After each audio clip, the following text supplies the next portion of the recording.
Mumbai Indians வந்து பார்த்திங்கன்னா வந்து இந்த வருஷம் வந்து பார்த்திங்கன்னா வந்து சீசனில் வந்து பார்த்திங்கன்னா வந்து ரொம்பவே ஒரு புவராக இருந்தாங்க. குறிப்பாக சொல்லப்போனால் வந்து லாஸ்ட் இடத்துல மாதிரி இருந்து நம்மவே வந்து பார்த்திங்கன்னா வந்து இது பழைய மும்பை இந்தியன்ஸா அப்படிங்கிற மாதிரி ஒரு 5 டைம் 5 டைம் சாம்பியன்ஸ் இப்படி விளையாடுவாங்க அப்படிங்கிற மாதிரி வந்து பார்த்திங்கன்னா வந்து மும்பை இந்தியன்ஸ் வந்து பார்த்திங்கன்னா வந்து இந்த வருஷம் நடந்திருந்தாங்க. இப்படி இருக்கையில் வந்து பார்த்திங்கன்னா வந்து மும்பை இந்தியன்ஸ் அணி வந்து பார்த்திங்கன்னா வந்து தோற்றதுக்கு முக்கியமான காரணமே வந்து பார்த்திங்கன்னா வந்து ரோஹித் சர்மா தான் அப்படிங்கிற மாதிரி வந்து பார்த்திங்கன்னா வந்து நிறைய முன்னாள் வீரர்கள்லாம் சொல்லிக்கிறாங்க. என்னதான் ஹர்திக் பாண்டியா கேப்டன்சி வந்து பண்ணியிருந்தாலும் புதுசாக அவராலேயே வந்து டீம் ரொம்ப சிறப்பாக செயல்படலினாலுமே, ஆனால் முழுக்க முழுக்க வந்து பார்த்திங்கன்னா வந்து ஹர்திக் பாண்டியாவை மட்டும் பார்த்திங்கன்னா வந்து குற்றஞ்சாட்ட முடியாது. மும்பை இந்தியன்ஸோட மேனேஜ்மெண்ட் ஆகட்டும், அதே மாதிரி ரோஹித் சர்மா ஆகட்டும், அவங்களுக்கும் வந்து பார்த்திங்கன்னா வந்து சம பங்கு உண்டு அப்படிங்கிற மாதிரி வந்து பார்த்திங்கன்னா வந்து நிறைய பேரே வந்து முன்னாள் இந்திய வீரர்கள்லாம் வந்து சொல்லியிருந்தாங்க.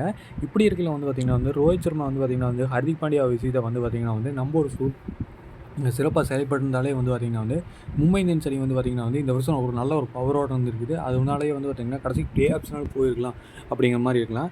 கடந்த 3 சீசன் ஆகட்டும் மும்பை இந்தியன்ஸ் அணி வந்து பார்த்திங்கன்னா ப்ளே ஆஃப்ஸ் போகாமல் நம்மவே வந்து பார்த்திங்கன்னா வந்து ஒரு சுமாரான சீசனாகவே வந்து பார்த்திங்கன்னா வந்து மும்பை இந்தியன்ஸ் அணிக்கு இருந்துச்சு. குறிப்பாக சொல்லப்போனால் இந்த சீசன் வந்து ரொம்பவே சுமாரான சீசனாக இருந்துச்சு.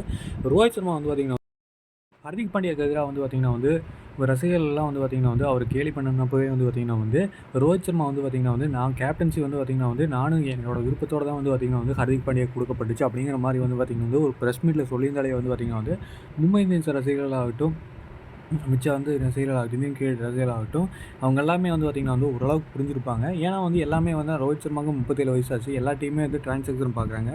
தோனி ஆகட்டும் அவரும் வந்து பார்த்திங்கன்னா வந்து ஒரு ருத்ராஜ் மாதிரி ஒரு யங் கேப்டன் கீழே தான் விளையாடுறாரு. ஏன்னா எல்லா டீமும் வந்து பார்த்திங்கன்னா வந்து நெக்ஸ்ட் கட்டத்துக்கு நோக்கி போயிட்டு இருக்காங்க.